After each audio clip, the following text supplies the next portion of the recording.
Irreverent, entertaining, cool. You're listening to LA Talk Radio.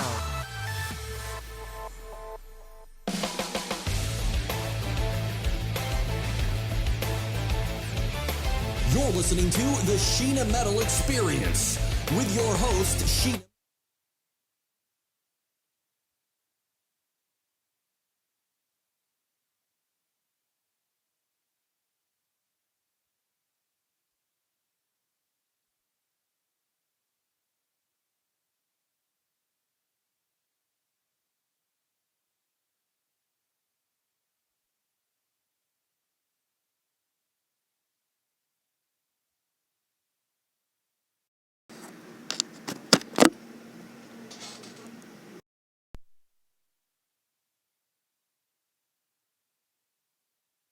No. And it's what is supposed to be middle age now? What's old? How long are we all going to live? We could all live to be 110. We don't know. Well, I'm planning on it. So then 50 is your middle age. So Well, who then, knows? okay, good. I love it. I'll take it. 55, actually, if you're going to go to 100. Oh, look at you. My nice. math expert She here. just gave us 5 more years. I love that story.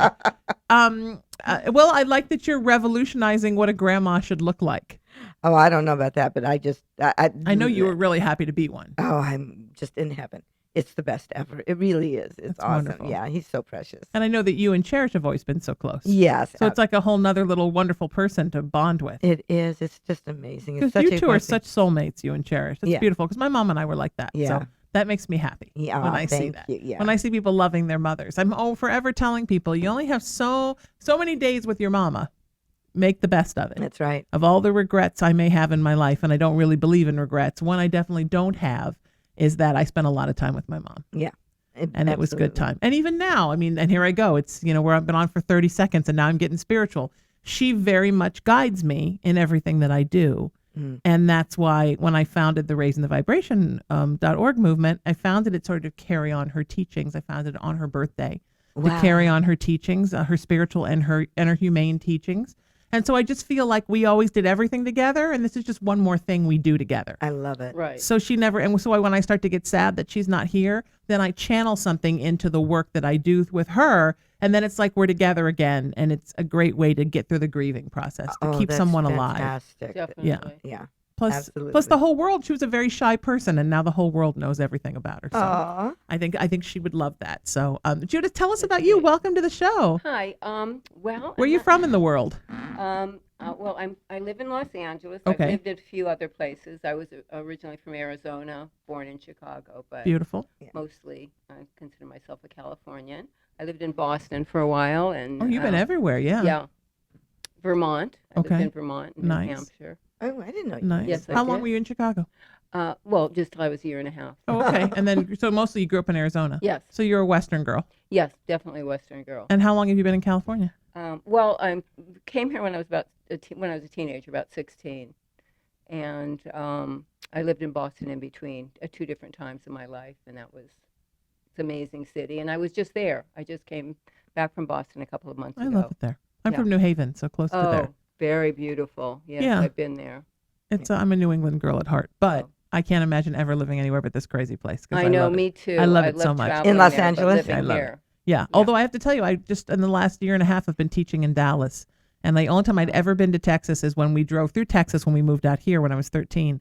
I am so in love with the Dallas metro area It's that I have beautiful. to tell myself every day, Gorgeous. you don't move to Dallas. You have a life in Los So Angeles. many people I know are moving to Don't. Dallas So So let and me many tell Tennessee you, boiling hot. in the summer. Yeah.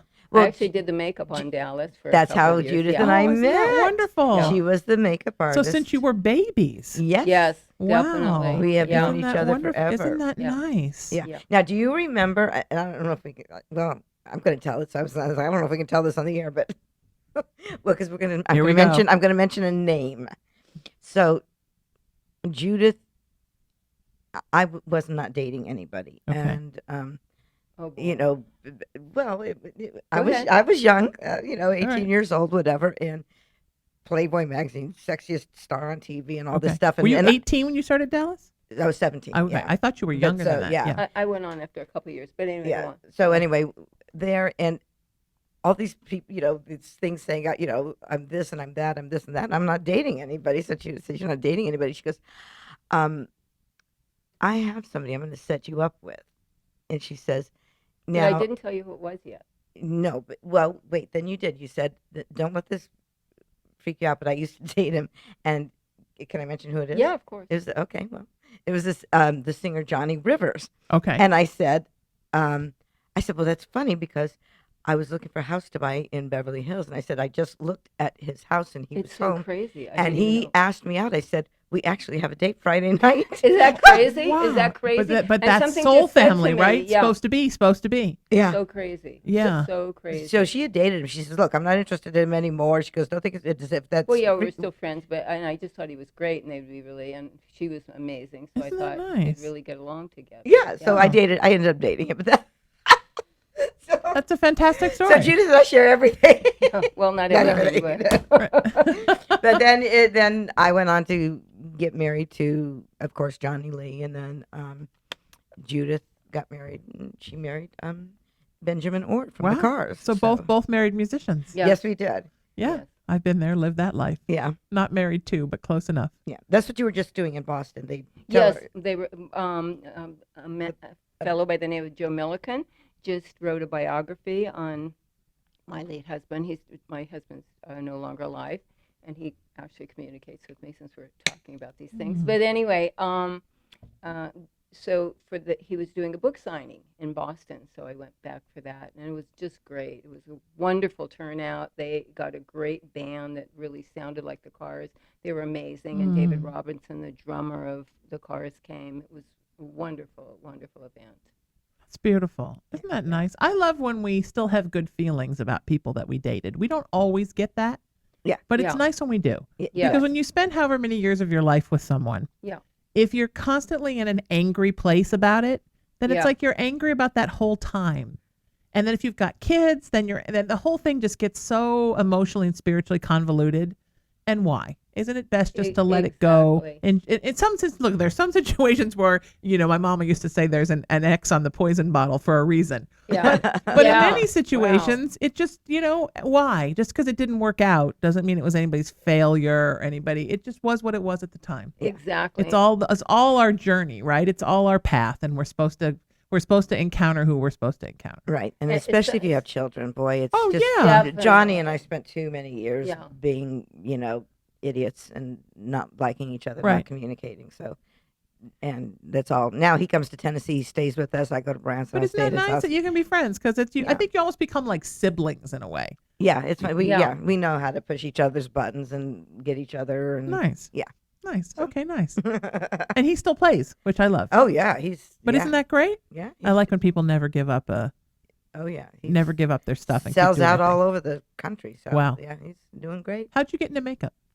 Well, my mother said, interestingly enough, that when I was a little girl in Arizona, that I would sometimes see certain people on the TV, and I'd go, "Oh, one day I'm going to put makeup on that person's face," and she'd go, "Oh yeah, right." She goes, "Oh yeah, sure you are," and I never even remembered saying it, but I was Wow. really a psychic kid, and I love this I story. guess at some point I ended up putting makeup on some of those people's faces. So.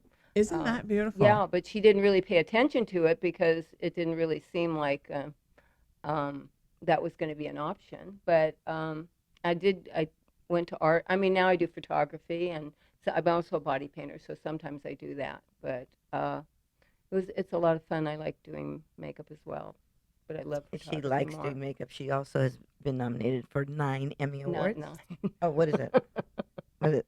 I always say 9. How many? it's not 9. It's only well, I only won 4. 1 and then another 3. Oh, Yeah. only Well, 4. That's okay. like 9. That's well, That's whatever. good enough. 4, 9, anything after 1, it all becomes It the all same becomes thing. this. Yeah, right. And then with her photography, she's won many international awards for Thank you. photography. So- wonderful. well, I mean, Yeah. you just say, "Well, I'm a photographer." No, you're an Well, I would- multi-international award-winning photographer. I would think photography and makeup are sort of the same in the sense that it's In a just way, a yeah. different palette. Well, yeah. You're just creating the art on a different palette. Right, and So- still working on the person in the same way to trying to get the person or your subject to look the best they can, Right. including the lighting and all. So it really Right. is very much together. And I used to do a lot of photographs, but we used to have to use Polaroids because there was the photographer had to take the actual pictures.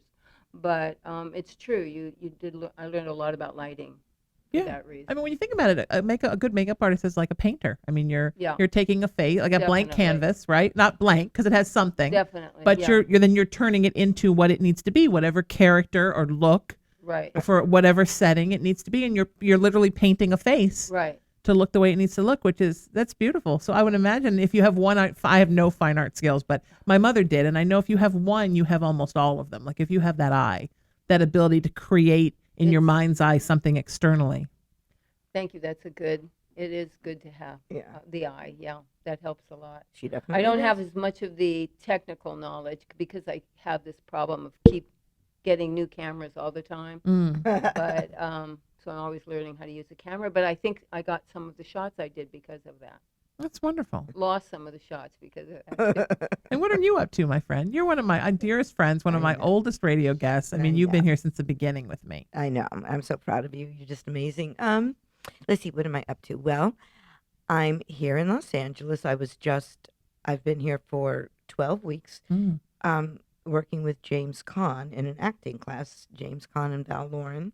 Beautiful. And we meet twice a week, Wednesdays and Saturdays from like 9:30 to 2. And he is kicking my butt in acting class and just and are you loving that? loving it. It's amazing. And Wow. he's just phenomenal as an acting coach. And he's just so passionate. And he just has so much fun with the craft of acting and doing it, and brings it down to being very simple. So it's great. I love it. And I'm doing that and doing some other classes out here and working, wonderful. doing a new show. So yeah, That's great. Does it feel good just to come out here and it feels fantastic. just be out here every once in a while, get your heart out, come out here and stretch your acting chops a little bit, take your acting Exactly. chops for a run? Yes, exactly. Because when I'm in Tennessee, my life consists of getting up, and Right. taking, after Wyatt has his little breakfast or whatever, walk the dogs, and taking Wyatt to the library, coming home, putting him down for a nap, and that I'm grandma there, grandma. So Right. That's a nice life too. I love it. I love it. Wouldn't trade it for the world. But this is an intense. I was so busy here that auditions, She's so callbacks, busy, and got yeah. something. It's just in 3 different classes. Mm. So, I mean, most people take 1 class at a time. I was doing 3, just cramming it all in 12 weeks. So, Wow, that's and Judith is fantastic. so sweet, letting me stay with her at her beautiful townhome. So But that's fun, right? yeah, we're Very having fun. we're having Very a blast. fun. Yeah, it really is. We Yeah. know that we're She's sad doing that it's great. coming to an end. It's like on a time. slumber know. party that never ends. Yeah, it Yeah. is. That's awesome. And we're both Big Brother fanatics, which is wonderful. Oh, Love that So we show. love that show, both of us. So all right. Guilty Yeah. pleasure time. yes, so we share that. That's fantastic. Yeah. Do you know, I teach, I know I was saying I teach, and I also do gatherings for my Raising the Vibration movement. And I've sort of moved into this place since my mom died where I feel like it's not for everybody, but I sort of am living in this very honest place of feeling that everything that's happened to me in my life, there's something I'm talking about which somebody needs. So I'm very honest. And a story that I tell a lot, that I've told you, that I told at the Improv, was that, Judith, you don't know this story, but No. Charlene inadvertently, just with her natural love, got me out of a very abusive relationship. I was in a very abusive relationship, and I just didn't have any idea how I was ever going to get out of it. Like when you're with a lot of narcissistic people, I was very beat down and in a very bad place. And after day after day after day of coming here and hearing about, that I look terrible and how can you leave the house looking like that? And, all the things that narcissistic people tell you to break you down. I came here one day, and I had only known Charlene a little bit through a mutual friend. She'd done the show once. It was her second time on the show. I walked in the door, and I was just feeling so bad about myself, I almost didn't come. And she looked me right in the eye and she said, "You know what I love about you? Every time I see you, you look so beautiful." And a switch flipped in me. And I thought, you know what? Everybody doesn't not like me. It's just you. And that was the beginnings of getting me out of that Yay. relationship. It was all because of amazing. Charlene. Oh. So I told that story at one of my vibration gatherings because somebody had gotten up and asked a question about how do you get out of a relationship you can't get out of. Wow. And I told that story. And another interesting thing that happened with Charlene and I was that she did a wonderful one-woman show about Tammy Faye Baker. And Judith Yeah. did the makeup for and a that. character in the show was actually representing a friend of mine, Steve Peters, that Charlene had never met. Wow. And she was on stage with me at the Improv, and she told the story about, and there's this wonderful character in the show. There was this man with AIDS, and he did Tammy's show, and I said, that's my friend. And Charlene called me the next day and said, do you think I should meet him? And we all had dinner, and they became good friends. Oh, well, he was in the audience the night I told that story at my gathering, along with the senior pastor from his church. And they invited me to come to the Founders MCC Church the next day. And in the sermon, in Keith's sermon, while I sat with Steve in the audience, was the story of how Charlene had gotten me out of that relationship. Wow. And it was a story in reference to a story in the Bible where Paul had been imprisoned, and he didn't think there was going to be any hope. And then suddenly there was an earthquake, and it got them out of the prison. And the chains and then broke. he said, Sheena, who's in the audience tonight, who's a very gifted minister and has this movement, told this story about her friend Charlene. And it's the same story. And then we had lunch, and then he offered me a staff position at the church. That's Wow. so And incredible. now I'm on staff as a pastor. I'm their New Age pastor, and I'm doing an interfaith service once a month to bring all the people of Los Angeles together, and through Facebook Live all over the world, so that everybody of every faith can come together and realize that all of us that walk in the light belong together. Yeah. And it's because of you, buddy. Oh, Wow. It all started with you. Oh, You you're just being you. Oh, you're so sweet. Just all your beauty, and you just being the beautiful person that you are. And who knew we were going to become such good friends I after know. that? Who knew you and Steve would become such good friends because of that? Who knew at some point my mother would die and the universe would tell me to become an ordained minister? I didn't think anybody'd ever give me a job as a minister. I just thought raising the vibration was my ministry.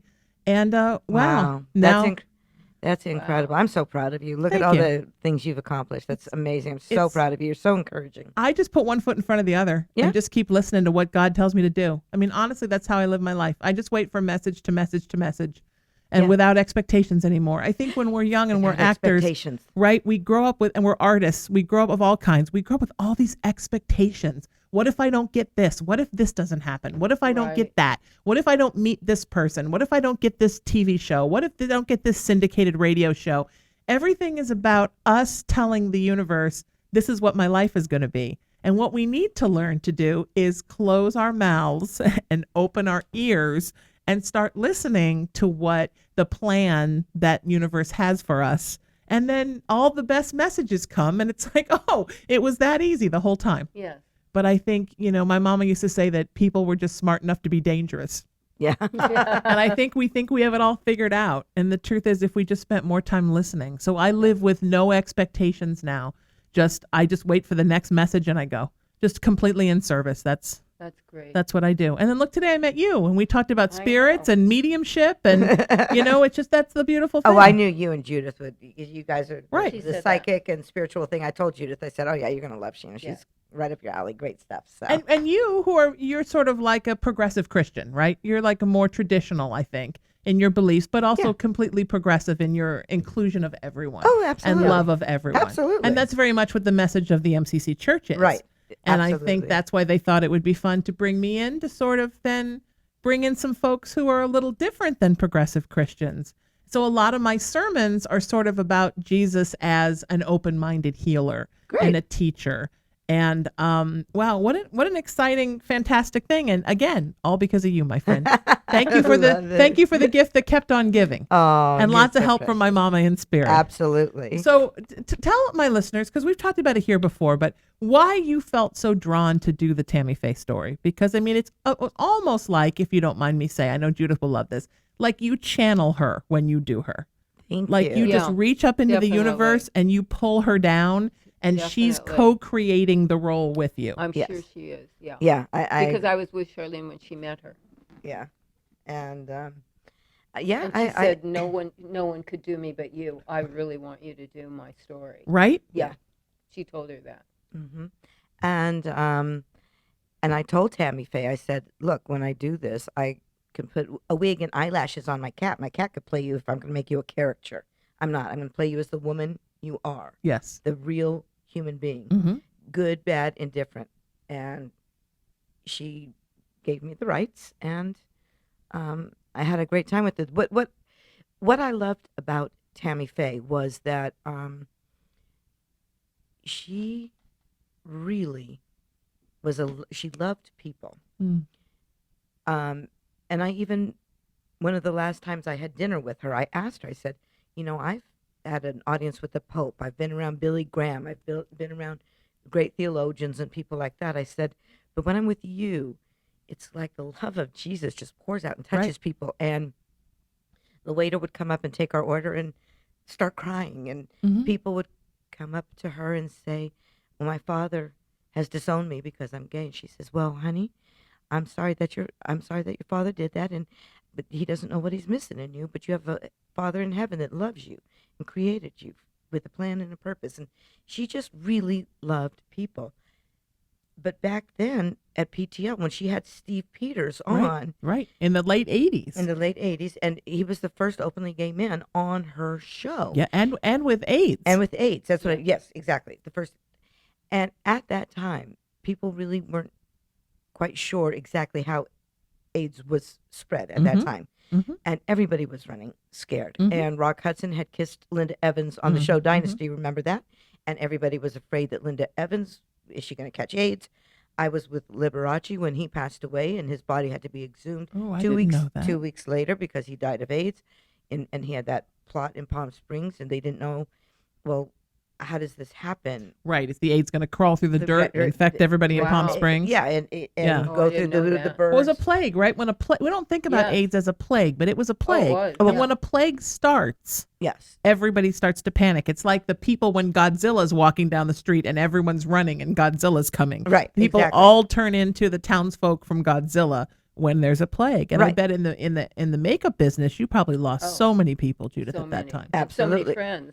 So many friends. But It's horrible. Tammy Faye, while everybody was running and fearful, Tammy Faye was in the hospices with people. Mhm. And they said, aren't you afraid you're going to get sick? She says, I'm believing they're going to be healed in Jesus' name. Why am I going to get sick if I'm believing they're healed? And I mean, even my ex-husband, Dominic, who was with Liberace, he and I were with Lee when he passed away. And I would say, at least put the gloves on, when you're kind of wiping up his face and his, Mhm. and you're cleaning him, at least put the gloves on. And because we didn't know. But Tammy was, honestly, when Steve Peters was on her show, that's when Jerry Falwell and the people, John Wesley, who were the board members of PTL Network, they did not want him on. They were afraid they were going to lose donors, big donors. Oh, of course. And so, honestly, I mean, right down to the lady in the trailer park sending $10. Yes. I but- mean, anybody who sees a man with AIDS that is not familiar with that. Right. So, and people weren't at that time. Mhm. Forget the Christian community. The secular community Oh, everybody. didn't know how yes. to deal with it. Yes. This was before Elizabeth Taylor, Elton John, and Sharon Stone. Mhm. And Tammy Faye had him on, and that was the beginning of the end of PTL. It's Mhm. when Jerry Falwell wanted to come in and take over and say, you're going to lose donors, you're going to lose all this money, you're going to, and she really didn't. But when you see her interview, which I recreated in this one woman show, as you know, with Steve Peters' blessing, that we recreated it. She told Steve, I love you. And she meant it. And that's the message of God. That's the message of Christianity. And the supposed Christians at that time were very hypocritical. And it was the beginning of the downfall of PTL, unfortunately. Well, and that's, I think, why, growing up with my mom teaching me to be an Irish rebel, I think that's what I love so much about MCC, because here's a church of people founded 51 years ago, right, that said, we're not giving up our Christianity just because we're gay. If you don't want us in your church, then we will leave your church, but we're going to go to a church where we can still have our beliefs and be who we are. That's the thing, Steve Peters, that man is a devout Christian. Like, he knows everything from the Bible. No, I know. I did not grow up in a church. I go to him for advice about Christianity. But suddenly these folks, because they were gay, were being told, well, you're not allowed to have your spirituality anymore. And it was easier on the gay folks that were, newfound Buddhists or New Agers, because nobody was taking their spirituality away. But for me, one of the biggest human sins is for a human being to tell another human being what their relationship with God is allowed to be. because that's not our business. No, it's Somebody's no. relationship with higher power, that's not anybody's business. no, and only God knows our hearts. Truly Absolutely. knows. You Yeah. know. And I bet there were a lot of closeted folks in PTL at the time that probably course. saw that interview with Steve Of and course. felt lighter in the soul because they saw it. Oh, But isn't it interesting with Tammy Faye how she came from that place and that ideology, yet inside of her was sort of the true message of what Christ was, of Absolutely. what God is. Yeah. This true message of being a healer and a teacher and actually being the embodiment of love Right. is not absolutely. condemning people or saying God loves you, but God doesn't love you. Sorry. Right. And so Right. the fact that she really kind of had that enormous sort of night of the soul, right, where she transformed and became publicly who she always was on the inside. Yes, exactly. A lot. She said to me, she said, a lot of people think that all this makeup and stuff is a mask. Actually, she said it allowed me to really be me. So, um, she loved her makeup. She loved all that. And in the 80s, everybody was all about the money, and of course they were too. Did they make mistakes? You bet they did. But yeah. Yeah. So what are you gonna do? Yeah. Yeah. It's so strange is right as we're talking, Steve Peters texted me. No. oh, Nuh-uh. that's bizarre. Didn't even know you're on the show. Just said, how did your Saturday night spiritual go? That's what my night at MCC Wow. is called.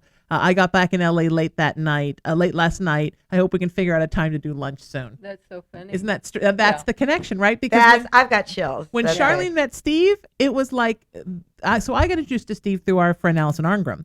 And he was one night just at her birthday party with like 15 other people. And we just attached ourselves to each other. And then when I introduced him to Charlene, it was like the same thing. It was like, I believe in soul pods, like people we travel Definitely. with, like Yes. you two. And you and Cherish. I mean, people who are supposed to be in your pod.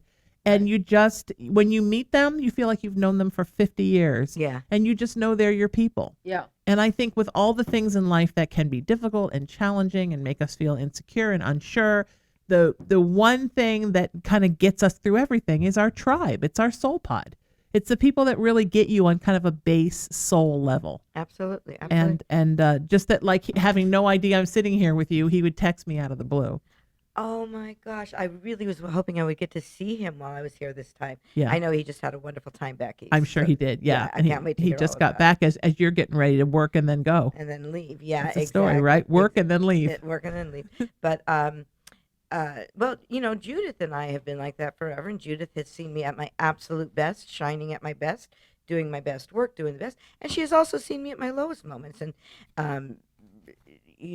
not only my lowest moments, but behaving like an idiot, and she has seen me at my best and my worst, and she still loves I've me. been an idiot with you.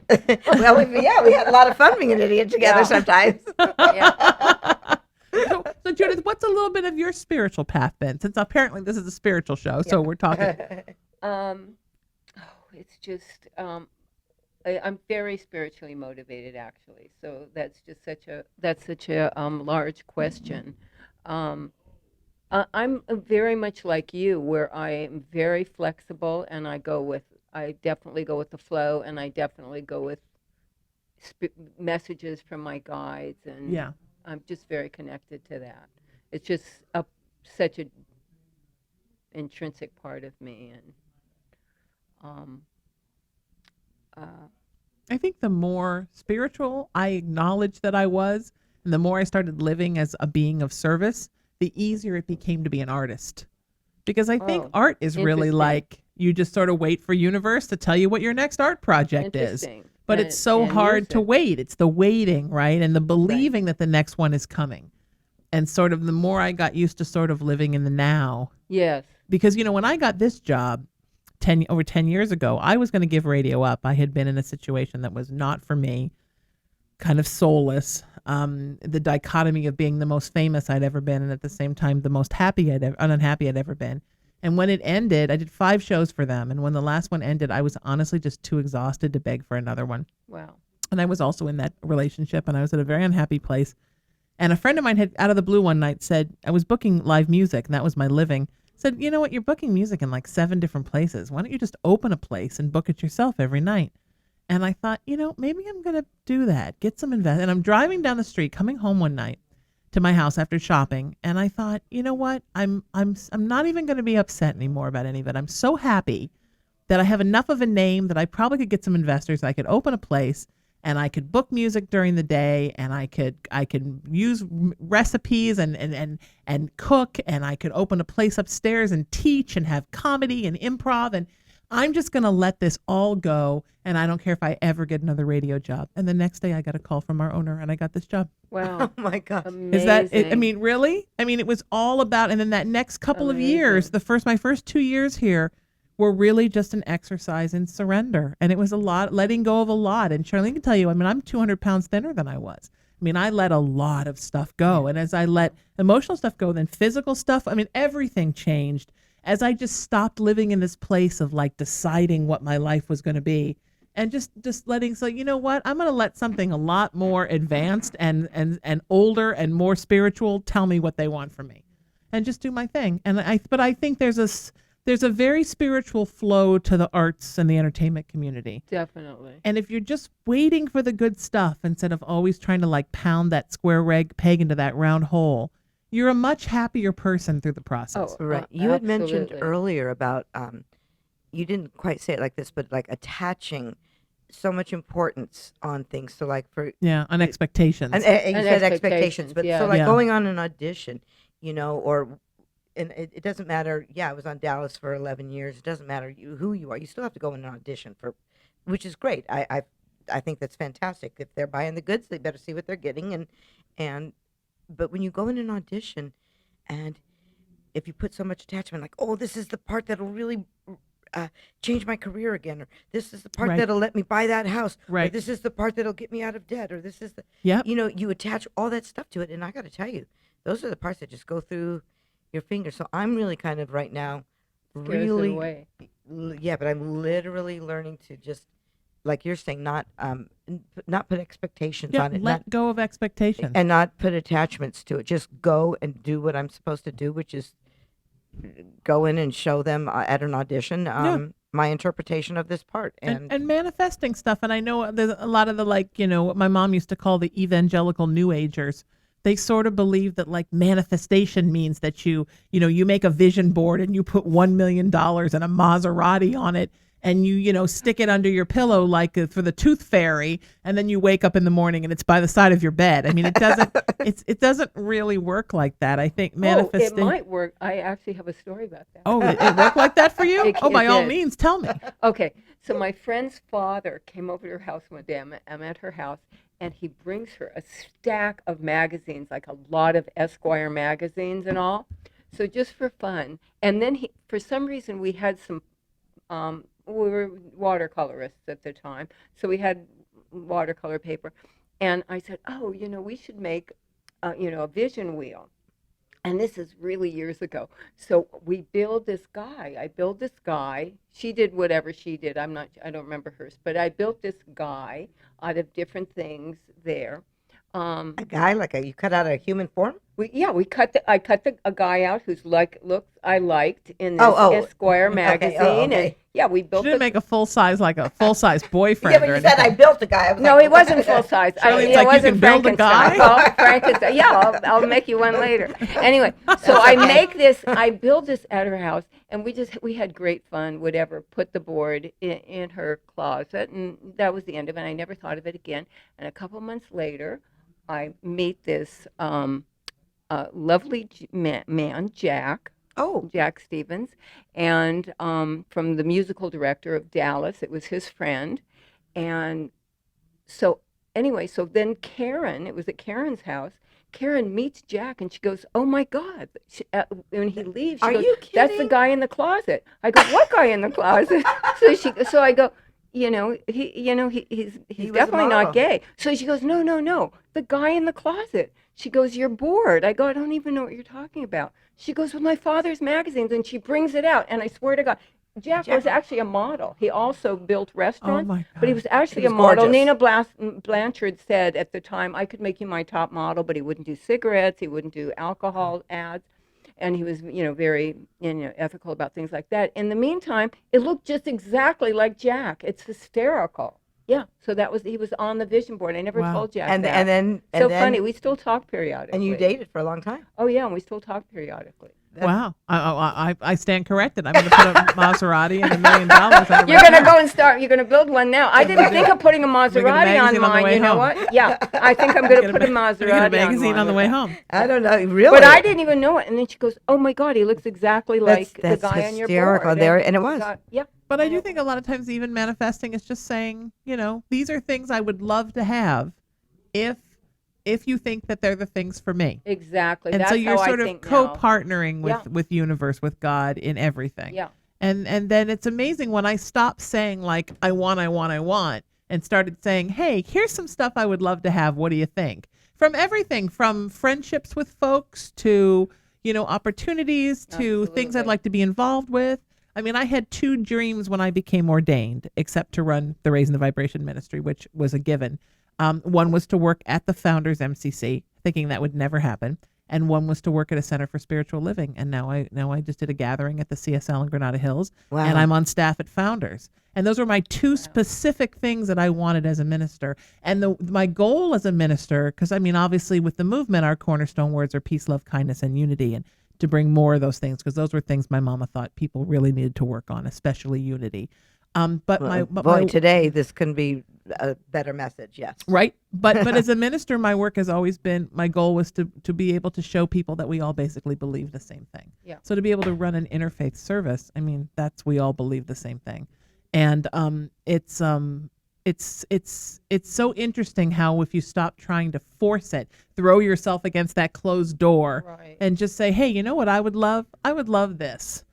But you know what your key word was? Oh, Specific. You said specific. yeah. I remember sitting in an airport. I had done guest star parts on different television shows. And I I used to journal.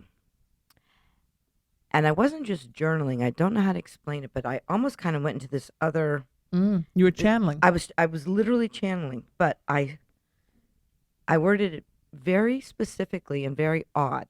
I said, I want to be a member of of the cast of the highest rated television show of all time Wow.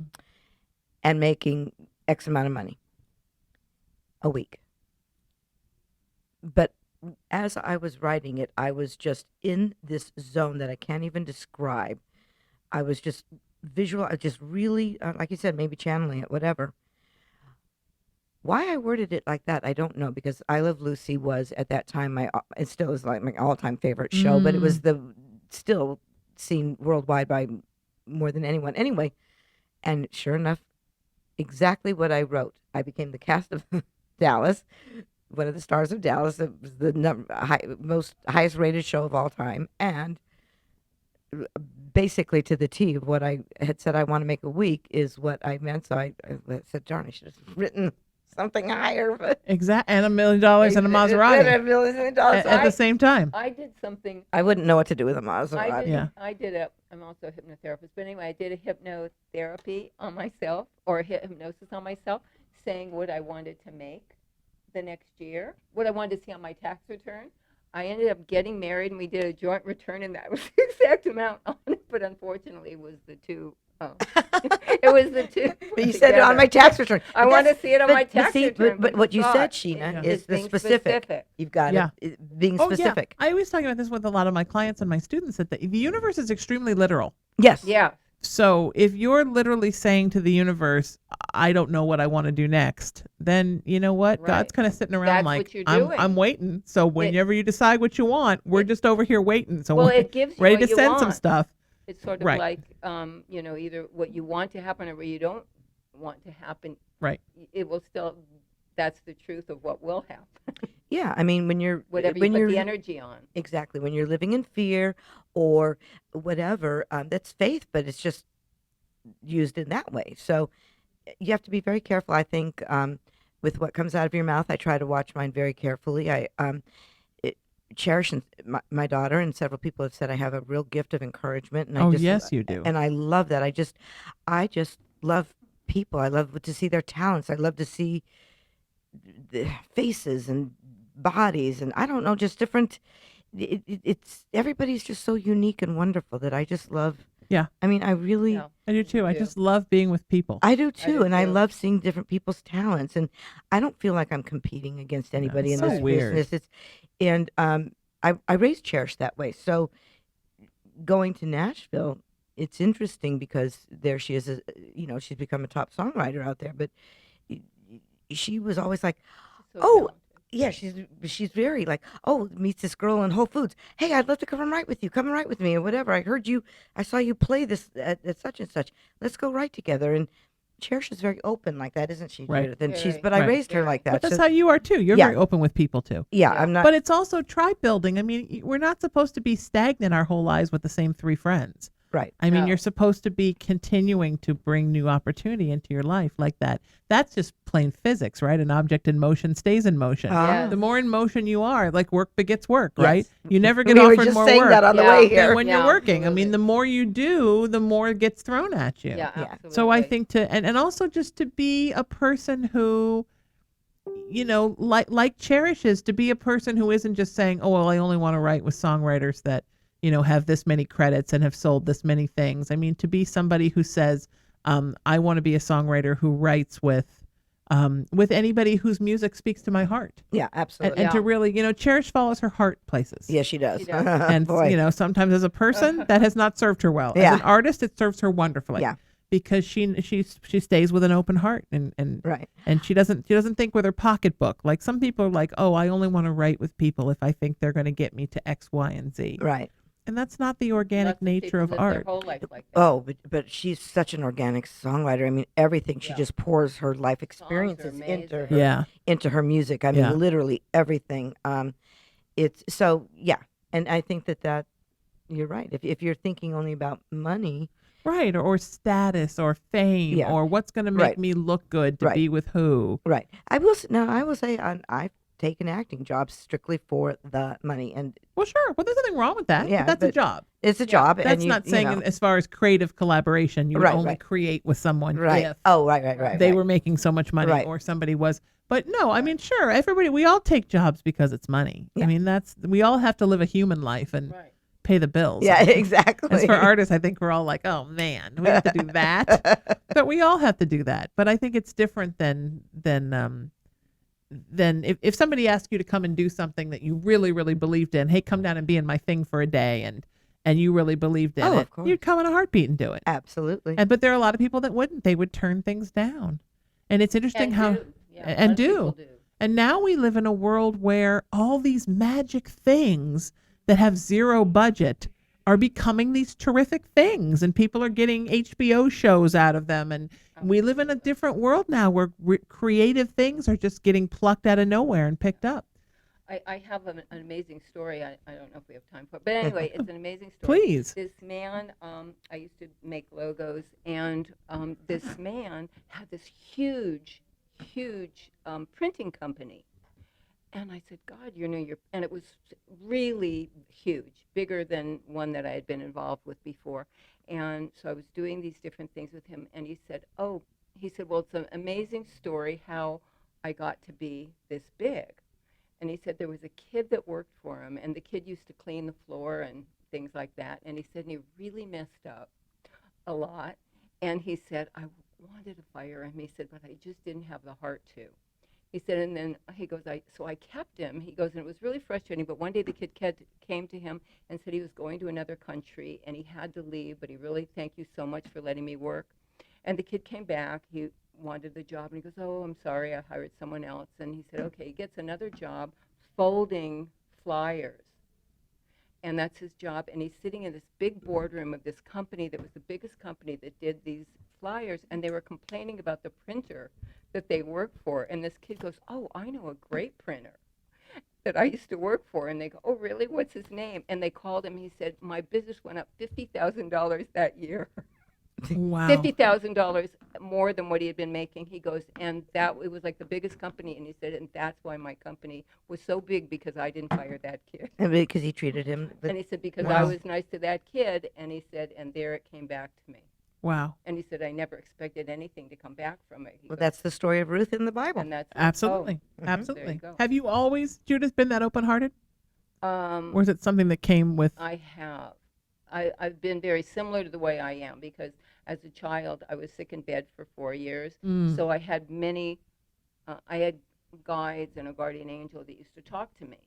So I forgot them for a time, but I remembered them again. And they taught me a lot of things that I would have had no way of knowing, having no contact with anybody, were they not telling me, because nobody else would have told me that information. That's a couldn't watch much fantastic TV. story. Yeah. That's a And I was fascinating very, story. very psychic then. Very Of psychic. course, well, because you were sort of living between the worlds. When Yeah. you're very sick, Yeah. I think you live between the worlds a lot. Yeah. Interesting. Yeah, I definitely Yeah. did. I definitely did. And I actually invented in my mind, if my father had been handy, I actually invented an electric wheelchair, because it was just, I couldn't go places because I couldn't walk because of my heart, but I could physically walk, but I wasn't supposed to. And I actually invented, it was like this little ride that they had at the park called the Whip. And I had controls on the arm, and I could fly in this thing, and I could go up and down the street. And if my father was handy, he could have put that thing together, and there you go. Wow. That's but isn't But that I interesting? just kept it in my mind because it was in my imagination. That's what I did every day. I would fly around. I had a castle. Everyone I loved lived there, and everyone they loved lived there. And they had just what they Great. needed in their room. All the books they liked to read. They had refrigerators with the food they liked to eat. And, That sounds like you Wow. were home. yeah, there you go. Well, No, well, home is what I like to call oh, what people call heaven. well, there you go. So after about a month after my mom died, I had this really interesting dream, and I almost never dreamt about her when she was alive because we saw each other all the time. And of course, when she died, I started having all these dreams, which I believe were visitations. It is visitation. So my mom used to always say that her dream was to live in a place that was one big giant room where she could have her sewing in one corner, her art studio in one corner, her spiritual stuff in one corner, a place where she cooked in another corner, a library. But she thought it was so depressing the way the doors shut people off when they were in rooms. Wow. She liked the idea of an open space. So I have this. So one night I go to sleep and I have this dream that there's this place, and it's all these little individual buildings and sidewalks connecting them, and there are restaurants you can walk to, and theaters you can walk to, and movie theaters you can walk to. Wow. And I went inside of hers, and it looked just the way she had designed it, Wow, with the different amazing. corners with all her stuff. Amazing. And next to it, there was another one that was adjoining, and it was empty. And I said, what are you going to do with this one? And she said, well, that one's yours, but you can't come yet. Oh, wow. And then she kept saying, there's no computer here. She used to always say the computer. Yeah, I can't contact you on the computer. There's no computer here, and there's no phone. So you can't contact me, but you can come whenever you want and visit. And I woke up and I instantly thought, is that where she is? Wow. Is that where she is now? Is she Wow. in that place, right? But that's the place that you dreamt about. I will tell you actually a dream I had about my grandmother. My grandmother gave me the most beautiful bedroom set ever, and unfortunately I didn't keep it. I wish I did, years later. But it was gorgeous, and the whole thing was carved, and it was painted. It was just spectacular. And I had a dream. I was moving into a new place, and it was on a truck on its way to California to me, the furniture. And I had a dream the night before, and my mother had a dream the night before, and my mother and I are trying to get my place together. And she said to me, I had a dream about Mom last night. And I said, oh, so did I. I said, but in the dream, I said, she looked different. Her hair was kind of dark, and she had kind of rust-colored glasses. My mother says, oh, in my dream too. I said, and she had on a beige, like a night, like a robe type of a thing with a beautiful collar. And my mom said, oh, yeah, in mine too. And then I said, except for the weird thing is, she showed me the bedroom set, and I see the moving truck coming in with it. I said, she showed me the bedroom set, but it was so weird because this was her bedroom set with my grandfather that I always knew. I said, but it was a big bed. I said, it was a double bed, and I remembered it being 2 twin beds. And my mother goes, what did it look like? I said, it looked like a fan, like a giant fan, and it was carved like a fan. And my mother said, what else? I said, and there were little birds, and the birds were carved into it in nests in between it, and there was roses on it. And my mother goes, "Oh my God, that was Mom and Dad's bedroom set." Because she said, "Come here, I'm going to show you your bedroom. I'm going to show you my bedroom set." That's what she said to me in the dream. And I went in the room. Oh yeah, and I said to her, "Grandma, I don't remember this. I thought it was twin beds." So I'm telling my mother this, and my mother goes, "Oh my God, you never saw that. You couldn't have seen that." Wow. She goes, "That's the exact bedroom set. How did you know that? How did you know that?" I said, "Well, she showed me that." And my mother goes, "But that burned in a fire the year you were born. That was Marcy's and my bedroom set that Grandma and Grandpa used when they came to California. She moved that to Arizona, but that was Marcy's and mine, and that's the one you saw. That's the one you remember. And that's the one that's coming in this truck now." I said, "Oh my God." So I completely described what their bedroom set looked like. Wow. And I had never seen it. My Wow. grandmother looked at me. Oh, she said to me at the time, now that I remember, she goes, "Oh, I didn't think you had ever seen this." When I said to her, "Oh, grandmother, it's more beautiful than I remembered. It's so gorgeous. Look at that." She goes, "Oh, I didn't remember that you had ever seen this." Oh my gosh. Wow. But wouldn't that be beautiful if that's what home is? Well, I think We're everybody you love and everybody they love. right. Everybody's there with the things they remembered and loved from this life. Mm-hmm. And everybody just, it's just all love. Yeah. Of course, there's reincarnation, so that's a Well, whole but other maybe that's where thing. you go in between. You go in between. You go do home, you right? do go and there is I believe there's a heaven, but that's like the final stop. You have to come Yeah. back a few Or times. the in-between stop. The in-between stop is something like what you're explaining, I think, but it's different for different people. Because my mom always told me when she was alive, she's like, "I'm never coming back. This is my last life. I'm not doing this again. So you want to come back, you come back alone, kid. You're not coming back with me this time." Now it's sort of negotiable. She's Yeah, like, "Well, exactly. I'm definitely not going anywhere till you come. When you come, we'll talk about it." Right. I'm like, "Oh, I'm going to convince her to come back." Right. Because I want to come Because back this is again like and a again. School. Yes. Soul school. That's what I call found. it. This Yeah. is soul school. And you kind of earn the right to be able to stay. So you can stay for a little while, but the final thing. There's a lot of work to do when you're over there too. Yeah. Because you have to make sure. I've actually experienced this and had different. Okay. Anyway, that's a whole nother conversation. But Yeah. anyway, there's actually records that you have to go through so that you end up coming back at the right time. So you're the right age for certain people. You'll Right. have different relationships. You're with talking them about the that be Akashic different. records? Well, I don't know what that is. I just saw Yeah. that, and I'm assuming now that I've Yeah, heard about that's a that thing. since I told people that was a thing. Yeah. But anyway, you actually have to go through this to find out. I suppose it's computerized now, I would hope. Yeah. But you have to go through all this to make sure that your time is right. Right. Your timing is right. And there's a certain number of people, I believe, that you come back again with in different I roles. think so You too. play different roles. That's Those your little soul pod. your Soul family. pod. Yeah, docudramas. Well, if you're going to go to school, you want to go to school with your friends. Well, and I mean, also that some makes sense. enemies, because there's some karmic Oh. there's some karmic lessons to be paid back, and sometimes the people you're paying them back to are not the same ones that are paying them back to you. Wow. You So- weren't kidding, Charlene. Yeah. She knows her stuff. So yeah, Yeah. I have there's so many different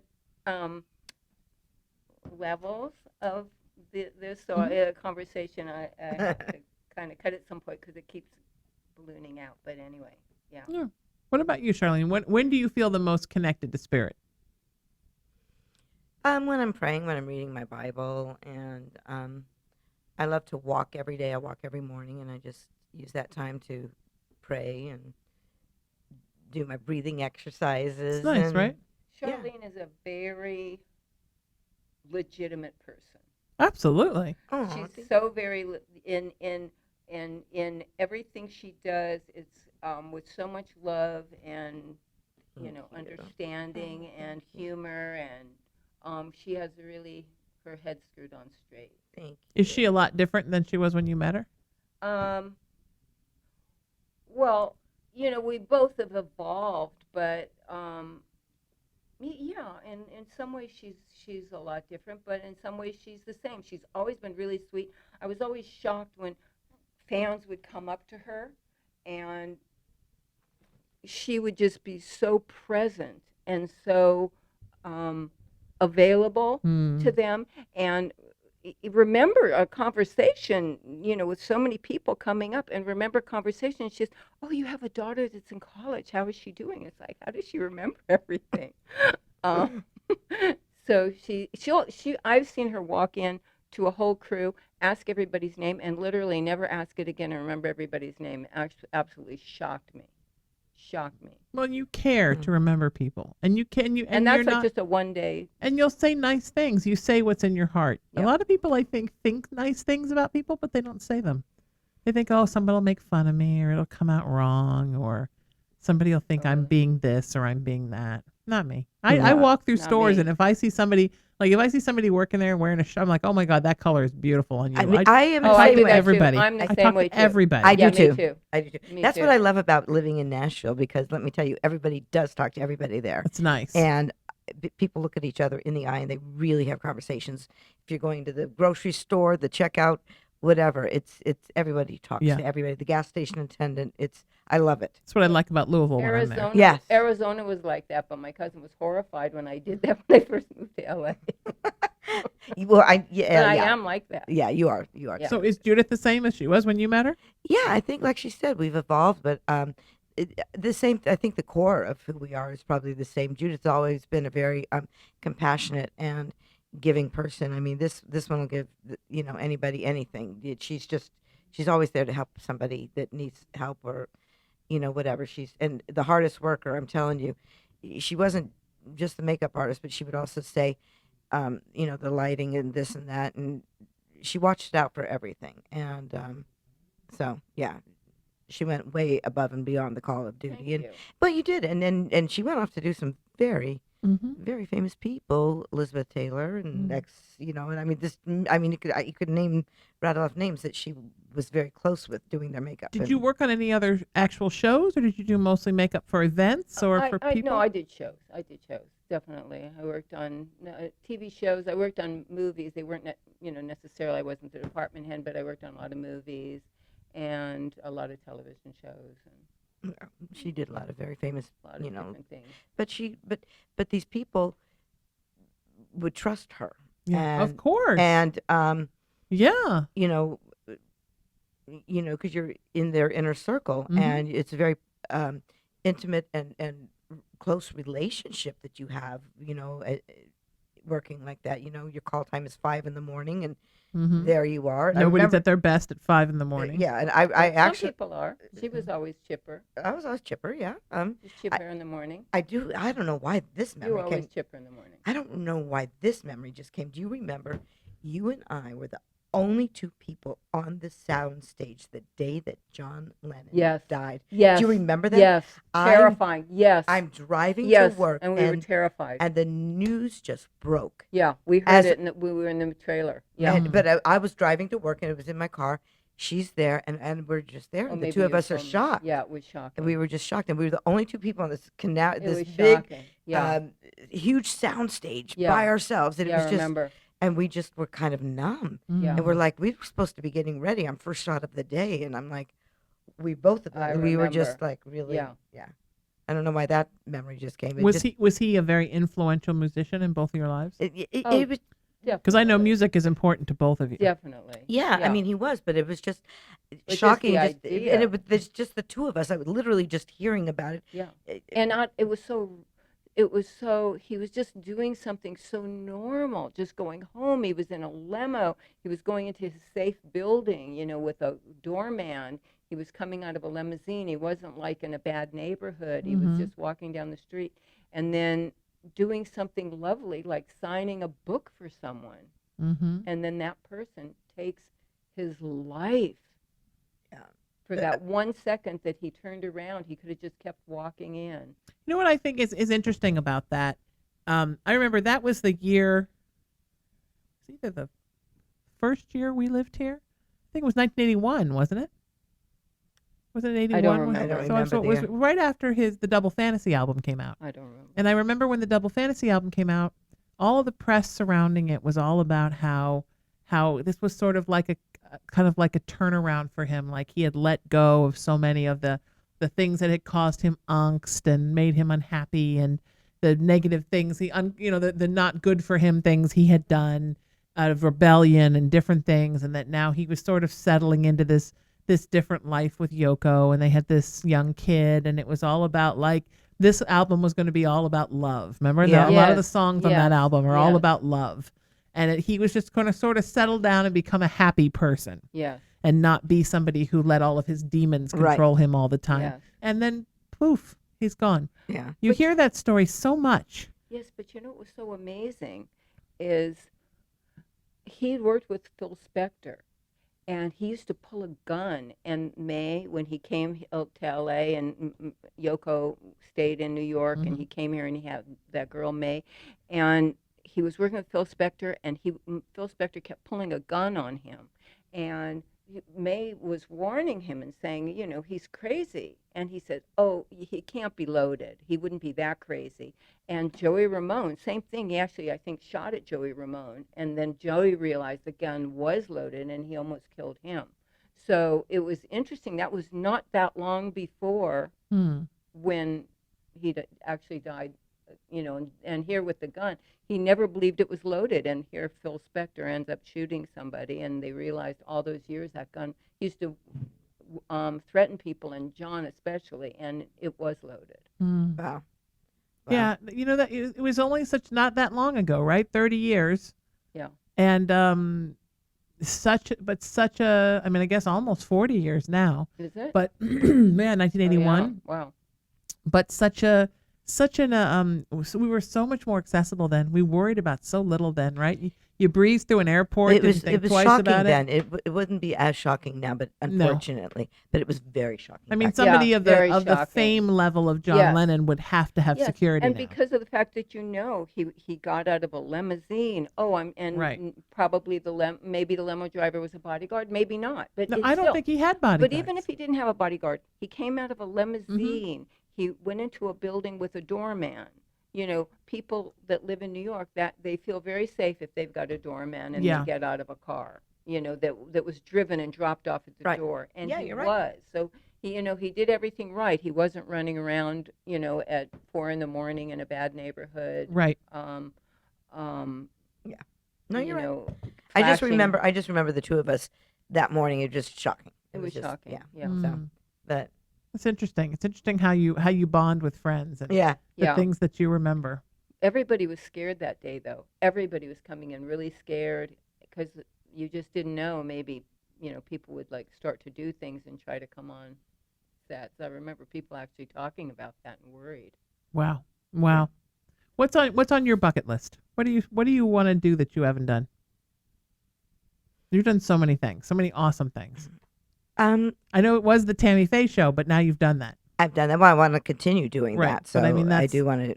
I want to get back on that. I and do can't that. wait. And I want our dear friend Steve Peters to fly out when I'm doing it, so I can introduce him at every show. Oh, that are you he's going to do it in available. Nashville? I don't. I would love to. Oh, well then we're coming. Yeah, you've got to. Yeah. For sure. I would love to do a sitcom, and I'll tell you You'd be why. great in that. Because I love You're so funny. doing theater, Mm-hmm. and with the sitcom, it's Oh, you're like so doing funny a play. in plays I've seen you, and you're brilliant. Have thank you seen her plays? Mm-hmm. She was so hysterically funny. Thank And you. But so- I just it's doing a sitcom. You've got you rehearse the week and then you shoot the final Yeah, day, it's and kind of easy. I love the The process. hours are easy. Yeah. I love the process of it. It's like doing theater, and you put it up and you work it out the kinks and you go Yeah. and you shoot it. Yeah. And You pull the audience in. Yeah. and- You'll I be would love- amazing in that. I would love That'd to be do a fabulous. sitcom. It's It a is great a lot life. like Perfect for theater. that. Yeah. Yeah. Yeah, It's and a you great know, and it's not the hours. You don't have to be there at 5 a.m. You're not there till 5 a.m. It's not a. No, it's a great. very kind of almost like a fun, like a theatrical day job. It like is. like It's theater in great. the fact that there's a call time. Yeah. And then And there's there's an an end audience- time. and an there's an audience. audience. Yeah. Yeah. I love Two that. audiences I- usually. You Two do it audiences, twice, right? Right. Yeah. So yeah, the day you're shooting is a long day, but that's fine. That Well, we're used to that. And but it's really yeah. fun. I've done a lot of sitcoms. Yeah, I I really mean, enjoy them. I every time I've done a guest star part on one, I've just always like, yeah. So that's my bucket list. I'm putting that out in the universe. I like that. I'll be even really specific. I'll be the wacky neighbor. I don't want to be the star of the show. I'll Oh, be the wacky neighbor. The crazy neighbor. I'll be the wacky, Nice. Yeah. But you never thought or when the you were a mom, kid or the anybody would grandma. cast you as the crazy neighbor Oh, the grandma. Yeah, absolutely. or the crazy grandma. Yeah, there you go. That's awesome. How Yeah. about for you, Judith? What do you?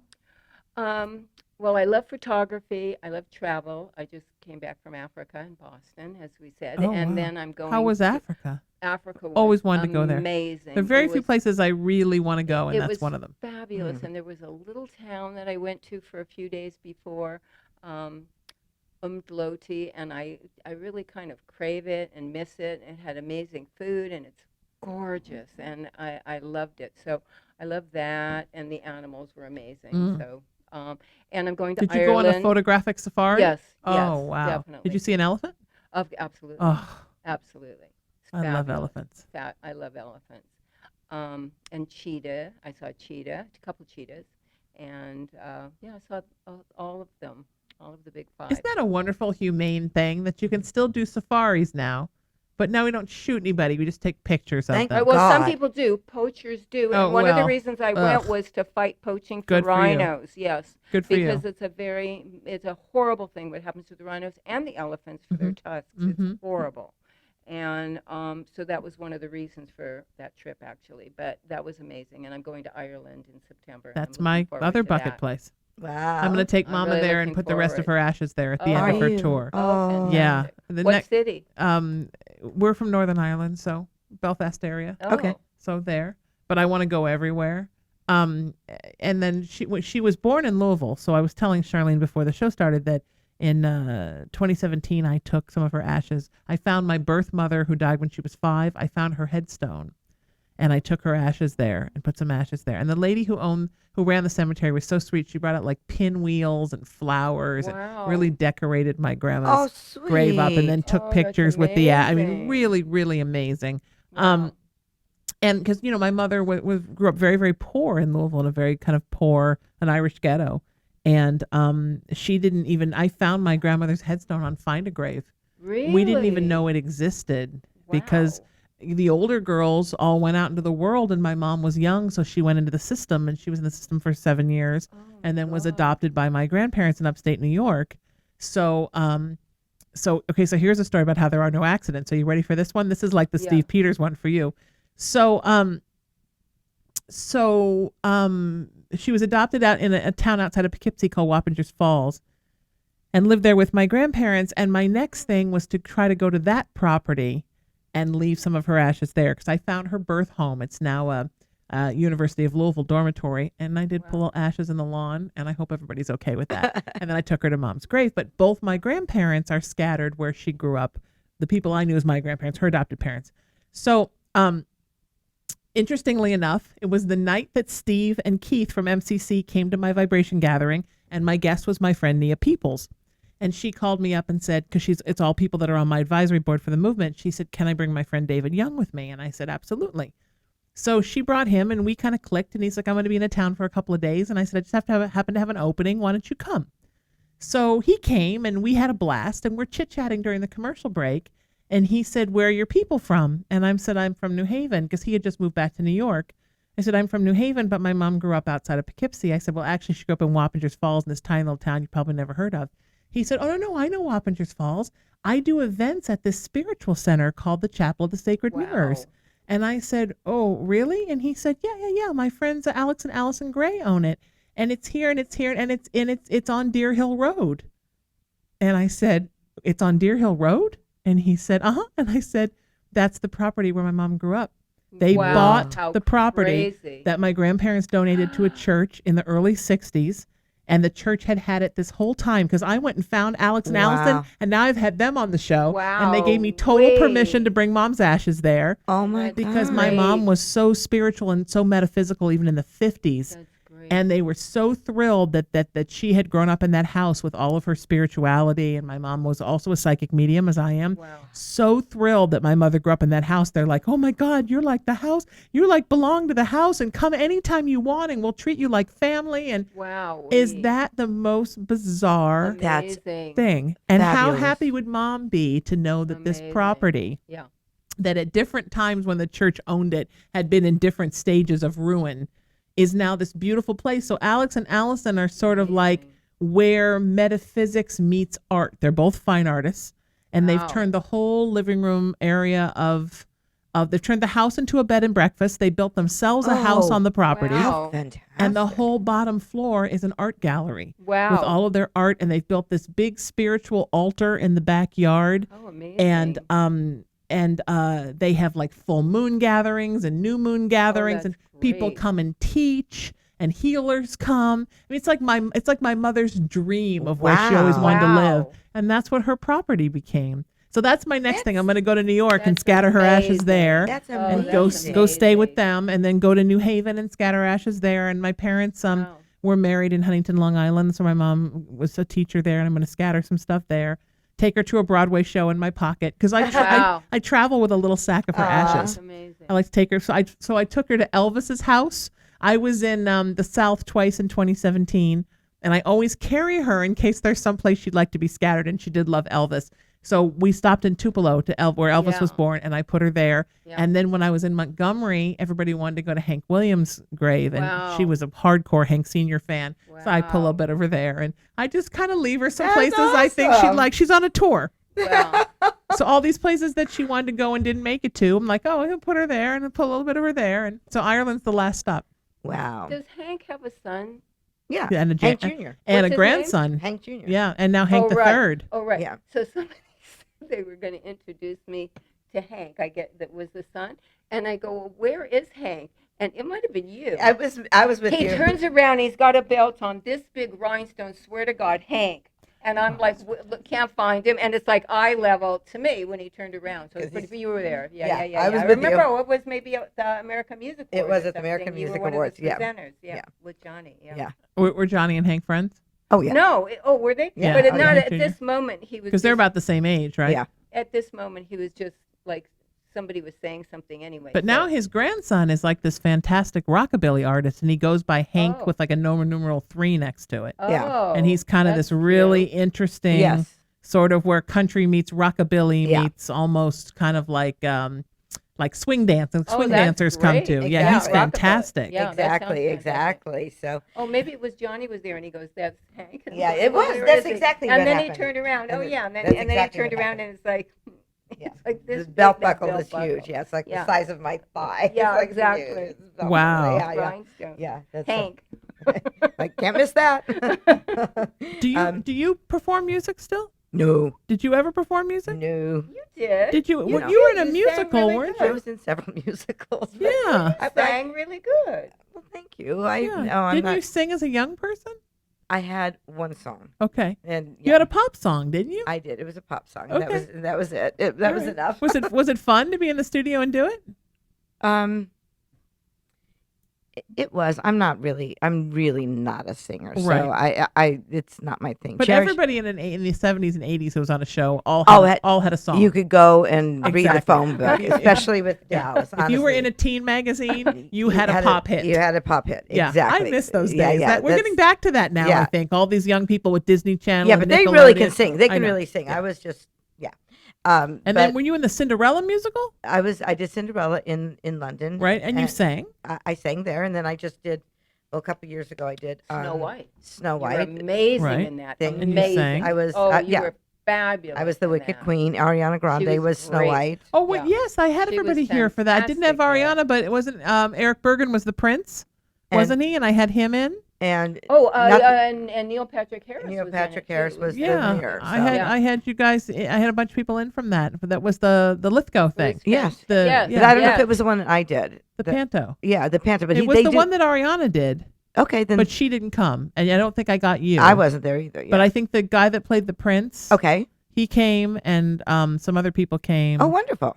and it was fun. How did I miss that? I don't know. How come they didn't bring you in? I don't know. Well, you're probably busy. I was just as busy as they were, doing 3 shows a day. Yeah, those are fun though. 8 days aren't a they? week. Oh yes, but yeah, It absolutely. was a fabulous. She was amazing. as Thank the you. Wicked It was- Queen. it Yeah, was you fun. were And I got like- to she sing was and- great. Little Ariana was adorable. She was Yeah, Yeah, and now precious. look what's happened Yeah. to her. Aren't we all Yeah. so proud of what a beautiful woman she's become? Absolutely. What And a I'm not surprised. humanitarian Yeah, she is. I'm not surprised. I was. Was she lovely then? Even Yeah, she was. She absolutely was. But I do remember one time after we done the show, I texted her and I said Saturday night, and I was flipping the remote on channels, and I said, "It's Saturday night, and I'm sitting here by myself watching you on Nickelodeon, Sam and Cat. That's my Saturday night. She would tweet back, I love you. And I text her back and I said, yeah, and if you tell anybody this, I'm going to deny it. So, and I said, you do. I said, and then she texts back, your secret's safe with me. I go, yep. That's my exciting Saturday night, watching Sam and Cat on Nickelodeon by myself. You know me, probably eating ice cream, McConnell's ice cream. I must have been. Oh, So, what kind of McConnell's do you like? what don't I like? Anything with McConnell's. Judith knows I buy like 5 pints at a time. Okay. Yeah. And they last, what, 3 days, 2 days? Are they the people that don't make the know. moose tracks? No, that's no. Ben and Jerry's. Oh, Ben and Jerry's makes moose Wait, tracks isn't now? A lot of people make moose tracks. What does McConnell's make? It's a pint, first of all. Okay. They only make pints. Good, that's fine. That's all you need. Yeah. For 'Cause like then $9. Because then you can have an It's excuse like to finish it off. $9 a pint. Right. If it's a But- pint, then that's your excuse to eat it all. That's the thing. That's why they started making these, Halo Top, which is you can eat the whole pint for like 360 calories. If I'm Oh. eating ice cream, I'm eating ice Or cream. Sorry. Wink, which is like 100 calories for the whole thing. But no one's. It has really bad reviews. I really was thinking that must be great to try a Wink, but I kind of changed my mind after I read the review. If I'm eating ice cream, I'm eating ice cream. Yeah, That's she loves it. Me ice too. And I'm used to- eating the best, which I is used to eat a lot, but I don't eat dairy now. I know you're so Yeah. good. Oh, you're such a good girl. You I know. stopped the dairy? Yeah, I don't want to get into my food allergies. The whole thing. Yeah. Okay. Cherish is dairy But- free. Cherish is a vegan, so yeah. Okay. I'm- Have you heard any of her new I'm not a music vegan. from No, you Tequila should. Cowgirl? You should bring me. You Oh should my give me God, some, she's and I'll feature on amazing. Music Highway. I would love Oh, that. she's amazing. Yeah, send me some She's stuff. Really I don't have talented. any of her stuff since you went to Nashville. Oh yeah, Oh, she's good. Her she's new- Last time I saw talented. her was when you were all at Viva Cantina Oh, that's right. outside. That was the last time I saw That's her. right. Uh-huh. Wow. Yeah. Huh? That's so funny. We're Yeah. Well, I Facebook think friends. I was Yeah. there too, so we Yeah. might have met that night. There you go. She's got her CD is called Tequila Cowgirl, and so she's got Tequila Cowgirl, and then she wrote a song that also was did great called The Ones You Leave Behind. It was about her Yeah. brother Johnny with his second wife, and he died of a heroin overdose. So that but Oh, th- was brought, that recently? about Few 5 years ago, 5 years Yeah. 5 years Yeah. ago. So that was after I saw her last. yes, Yeah. I So- remember her talking to me about his troubles with it. yeah. And he was young, but she wrote a song that brought a lot of Mm. healing and to a lot of people with that. So yeah. I'm so sorry. yeah, It's thanks. hard. I mean, I think that's the problem with it's hard to be a creative person and have all the creativity running through you all the time, because in order to stay open to make the art, you have to stay kind of soft on the inside. Yes, If you totally crust over all the way, then the art doesn't come anymore and you can't make it. Absolutely. So you have to be very open and empathic to all the things that are coming in all the Right. time. And it's hard to stay open like that and keep it together, especially in a business that can be really crazy. absolutely. And the Yeah. combination of those things, I think, we lose a lot of folks to drugs and alcohol, and we lose some folks to suicide, and we lose some folks to mental illness, because it's just hard to have to be open all the time. Yeah. yeah, I absolutely. Cherish doesn't even know this yet, but someone I know just did her numbers, and she's triple artist on all fronts. Oh, She's artist. So I'm like, they said that is, did like her numerology? yeah, and I Oh. went, oh yeah, that's her, all Oh. right. Did they do yours? Yes, How did yours come out? mine was that I'm What numbers? number but 9, meaning I'm My mama was a 9. really. So that means that's your final. You're like you. Your spiritual completion. Yeah, your spiritual. That's why she was like, see, I don't have to come back. I'm a 9. And Well, I'm like, but then if there's 11. Don't forget 11. I'm an 11. Number. "Nah, I'm an 11. Powerful number. What's 11? Oh well, I think Jesus was an 11 actually. And you're an 11. I'm an 11. Well, High I and believe that. spiritual. But I believe that you Yeah. spreading the love and the Mhm. vibration and the unity. Which can we just say that word enough in this day and age right Yes. now? Oh, unity, God, unity, please, unity, please, unity. please, Love, please, love, There's love. unity. 22 and a 33 that are very powerful numbers. Yeah. Wow. I have a thing when I do my vibration gatherings, I tell everybody we're not talking about politics and God, we're no. not talking about religion. Now, if you want to talk about spirituality and religion as a concept and as something that you Right. believe, and you want to talk about politics as I got too sucked into politics and I had to give myself a break. That's fine. But we don't discuss specific people or specific religions, and we don't bash. Because otherwise because during my gatherings, I speak a little bit, then I bring up a guest, and then we speak to each other, and then we spend the last half taking questions, and also people can just stand up and talk about how they're feeling in the audience. Wow, because people that's great. need that. Yes.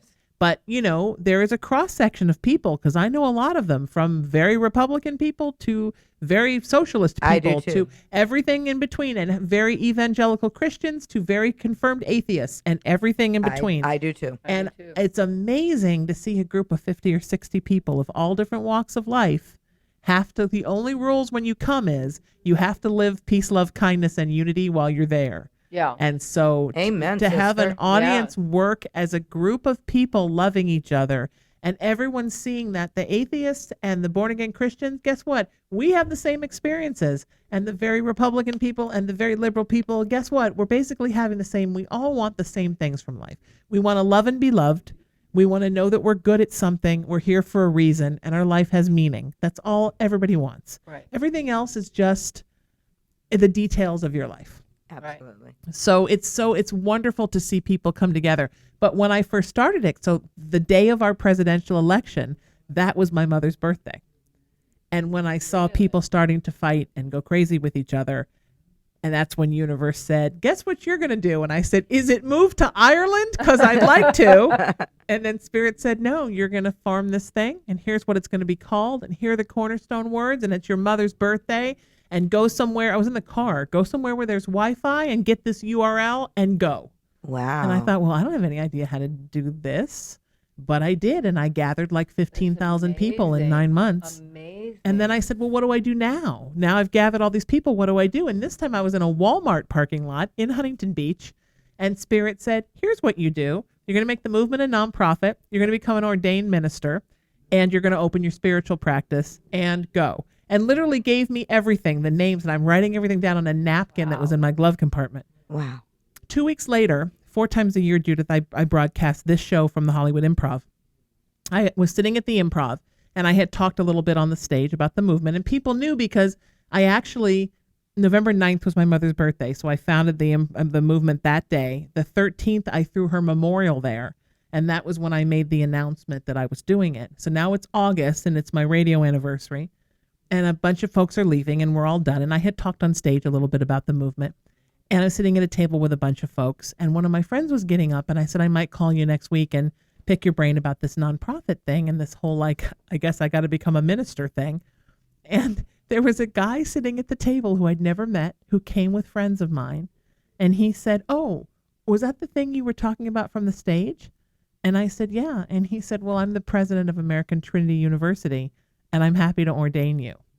Wow. And if you need help with your nonprofit, I know what it's like to go through the process, and I help people set that up.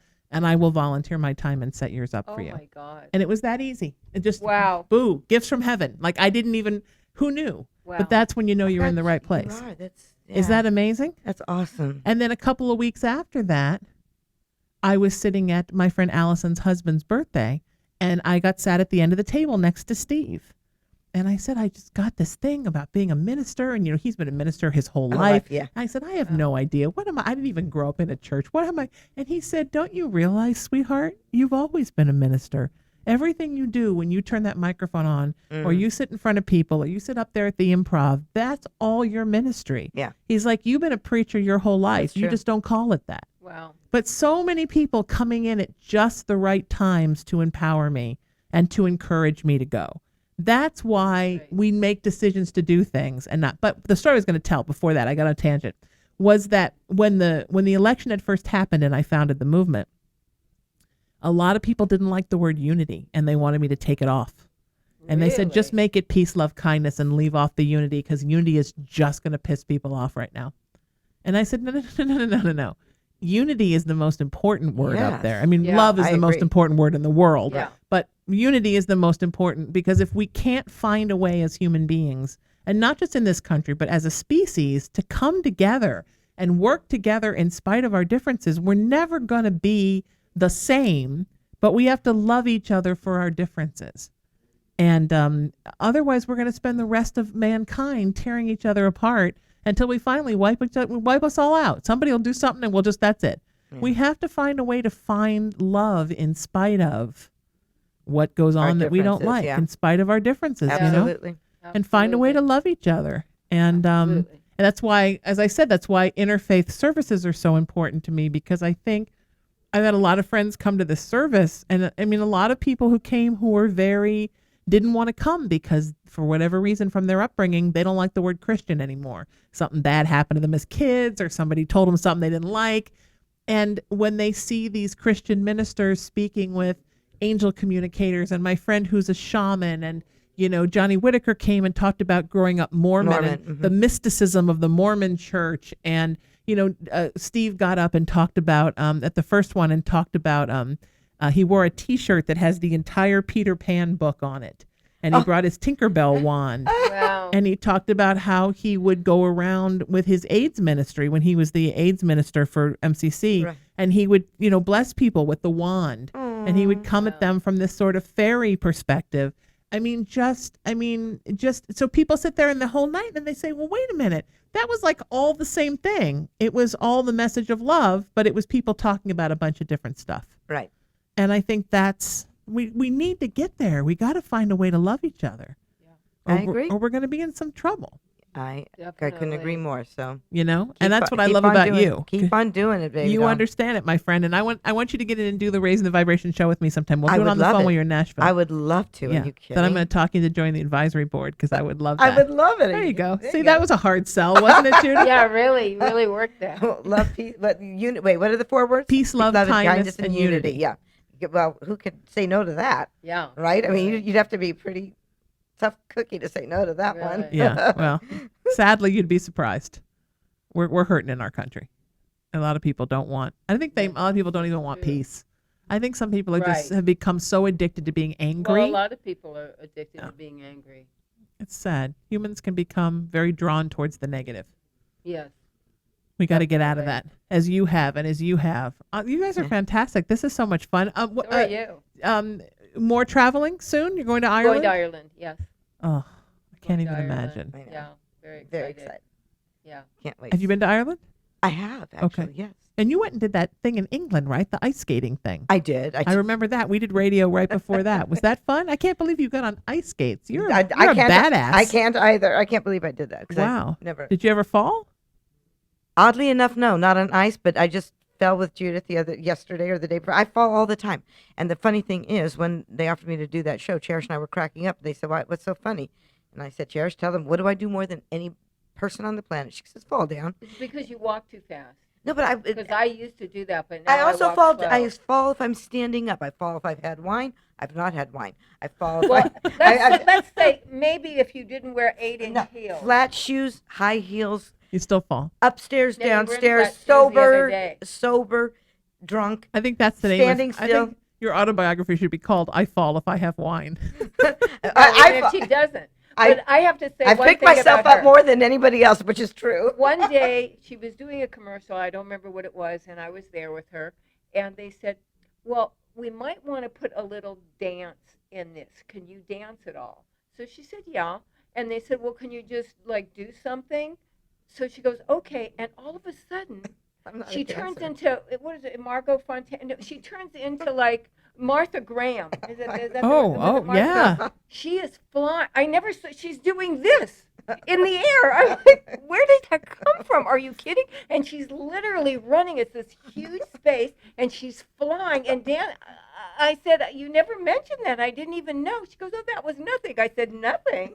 I just feel like I was at, like I should have to pay you. I was actually getting paid for the day to do makeup, but I feel I should be paying you to see that performance. Wow. It's amazing. Yeah, she's an amazing dancer. Did you take dance as a young girl? Did you start out that way? Because so many young actresses start out in dance. As a kid. Well, I had. I did not. This was amazing. This was gymnastics. Well, I had scoliosis, and I wore corrective shoes and leg brace. So, I took a little bit of ballet. I actually wanted. I take ballet. I want to take ballet now because do it.